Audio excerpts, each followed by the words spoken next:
Okay, may isang testimonya na talaga namang gumimbal sa ating lahat, di ba? Puno ng mga akusasyon na umabot sa pinakamataas na puwesto sa gobyerno. Sa pagsusuring ito, hihimayin natin ang bawat detalye nitong pasabog na salaysay. Ito yung mga salitang sasalubong sa atin. Sana po ay hindi nila ako mapatay bago ko mailabas ang lahat. Grabe, di ba? Ramdam mo agad yung bigat, yung panganib na dala ng mga impormasyong malapit na nating marinig. So ano ba ang goal natin dito? Simple lang, susuriin natin itong testimonya punto-punto. Linawin ko lang, hindi tayo para manghusga, kundi para bigyan tayo ng malinaw na pag-unawa sa mga alegasyon. Okay? Tara, simulan na natin. Unang bahagi, dito raw nagsimula ang lahat sa isang utos na may kinalaman sa, napakalaking pera. Ito raw ang pinakaugat ng buong kwento. 100 bilyong piso. Ulitin ko, 100 bilyong peso. Isang halaga na, aminin natin, mahirap i-imagine. At ayon sa testimonya, yan daw mismo yung halaga ng mga proyektong inuutos na isingit sa budget? Paano raw ba ito nangyari? Nagsimula raw ang lahat sa isang tawag sa telepono mula kay Sec Mina Pangandaman noong 2024. At ito raw ang eksaktong mensahe. Malinaw, di ba? May utos daw na magpasok ng 100 bilyong pisong halaga ng proyekto. At ang utos, ayon sa kanya, galing mismo sa Pangulo. So para masigurado, para ma-verify kung totoo ba itong utos na to, may 3 hakbang daw siyang ginawa. Una, syempre yung tawag mismo ni Sec Pangandaman. Pangalawa, kinumpirma raw niya ito kay Yusek Adrian Bersamin na kasama rin daw sa meeting. At pangatlo, agad-agad daw niyang nireport ang lahat kay dating Speaker Martin Romualdez. Parang yan yung chain of command kumbaga na sinunod niya. Okay, so mula sa mga tawag, umusad na ang kwento.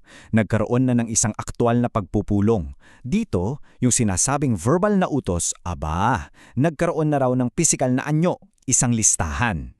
Sa pulong na to sa Aguado Building, sino-sino raw ba ang nandoon? Mga bigating pangalan daw. Andyan daw sina Sec Mina Pangandaman, Yusek Adrian Bersamin, dating Speaker Martin Romualdez at Yusek Jojo Cadiz. Mahalaga tong mga pangalan na to sa bigat ng buong salaysay.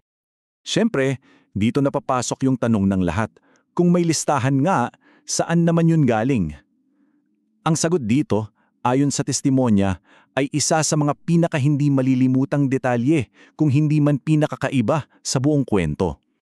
Ayan na nga ang brown leather bag. Kasi hindi lang daw basta inabot yung listahan. Ang kwento, sinabi raw ni Yusek Bersamin na galing ito sa isang brown leather bag na pag-aari umano ng Pangulo. At bakit big deal itong bag na to? Kasi dito raw pumasok yung isang alaala. Naalala raw niya ang isang pangyayari sa Singapore noong Mayo 2022. Magkakasama raw sila ni PBBM at Speaker Romualdez at habang pauwi, ito raw ang eksaktong sinabi ng Pangulo.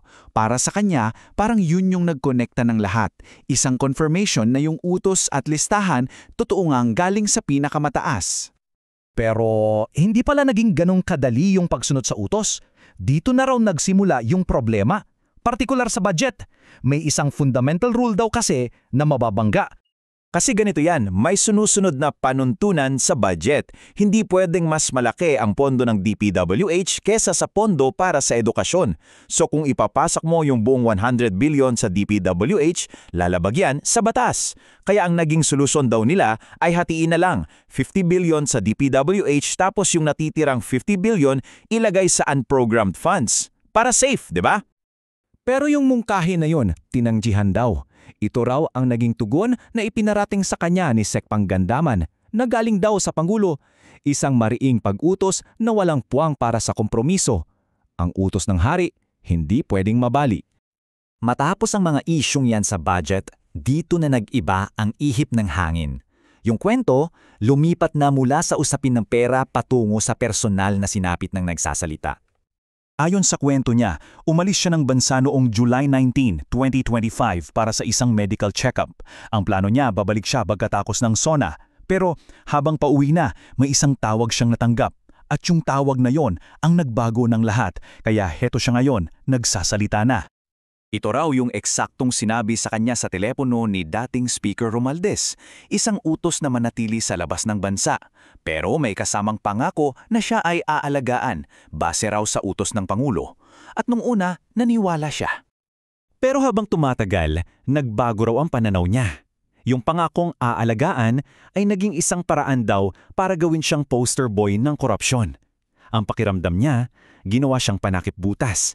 At yun daw yung realisasyon na nag-udyok sa kanya na hindi na pwedeng manahimik. At dito na tayo papunta sa dulo ng kanyang testimonya, isang matapang na deklarasyon at isang malaking pangako sa taong bayan. Napakalinaw ng mensahe niya, tapos na ang pananahimik. Handa na siyang ilahad ang lahat ng kanyang nalalaman, anuman ang maging resulta nito. Ito'y isang direktang hamon sa mga taong sangkot sa kanyang mga alegasyon. At hindi lang daw to puro salita. Nangako siyang may ilalabas siyang mga pruweba, may resibo raw, may ebidensya at higit sa lahat may mga pangalan siyang babanggitin. So, dito natin iniiwan ang pagsusuring ito. Nailatag na ang mga pahayag, narinig na natin ang mga akusasyon. Ang malaking tanong ngayon na nakasabit sa ere ay, ano na ang susunod na kabanata? Paano tutugon ang mga pinangalanan? At paano ito huhusgahan ng taong bayan? Isang bagay ang sigurado, marami pa tayong dapat abangan.